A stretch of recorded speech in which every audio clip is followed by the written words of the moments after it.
Gita LLB ধারাবাহিকের আজকের পর্বে দেখা যায় গীতা মেহেকের ঘরের মধ্যে বলতে থাকে, তোমার মতো একজন মেয়ে এসব কথা নিজের মধ্যে রাখলে কিভাবে? একবার তো বলতে পারতে, শুধু একটা ইশারা তো দিতে পারতে। তুমি যে সব কথা বলছো বাবাকে, এই লোকটা কতটা কষ্ট পেয়েছে একবার ভেবেছো?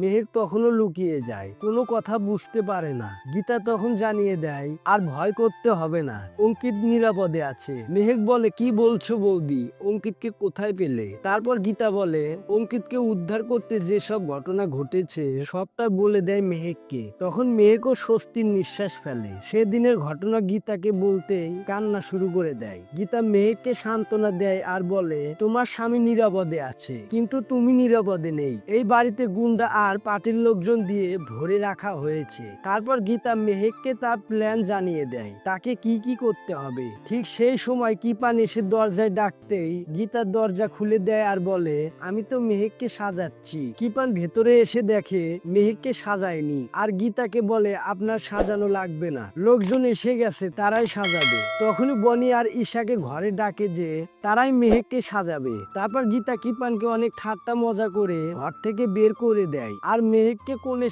সাজিয়ে তোলে। এদিকে পদ্ম কিপানকে বলে, আপনার এই বিয়ে তো ভালোবাসার বিয়ে হচ্ছে না, আমার তো মনে হচ্ছে মেহেক দিদিমণিকে প্রতিশোধ নেওয়ার জন্য করছেন। এ কথা শুনে কিপান পদ্মকে থাপ্পড় মারতে গেলে পদ্ম তার হাত ধরে বলে, শুধু হাত ধরেছিলেন তার জন্য জেল খাটতে হয়েছে, আর এই থাপ্পড়টা গালে লাগলে আমিও উল্টো থাপ্পড় দিয়ে দিতাম। তখন কিপান পদ্মর উপর চিৎকার করতেই রতি দেবী সেখানে এসে কিপানকে আর পদ্মকে কথা শোনায়। তারপর পদ্ম রতি দেবীকে বলে, এই বিয়ে কোনো ভালোবাসার বিয়ে হচ্ছে না, জোর করে বন্দুক দেখিয়ে কিপান বাবু প্রতিশোধ নেওয়ার জন্য বিয়ে করছে। আপনার ছেলে মেহেক দিদিমণি জীবন নষ্ট করছে, সে আমার জীবনও নষ্ট করেছে এবং আপনার ছেলে নিজের জীবনটাও নষ্ট করছে। রতি দেবী কিপানকে বলে, তুমি সত্যি করে বলো তুমি মেহেককে ভালোবাসো? কিপান চিৎকার করে বলে, না, আমি মেহেককে ভালোবাসি না, আমি ওকে ঘৃণা করি। তখনই রতি দেবী একটা থাপ্পড় মারে কিপানকে আর বলে, আমি এই বিয়ে হতে দেব না। কিরণ কান্তি সেখানে আসলে রতি দেবী কিরণকে বলে, আমি এই বিয়ে হতে দেব না, কিন্তু কিরণ কান্তি তাকে থামায়। আর রতি দেবী কিরণ কান্তিকে অপমান করলে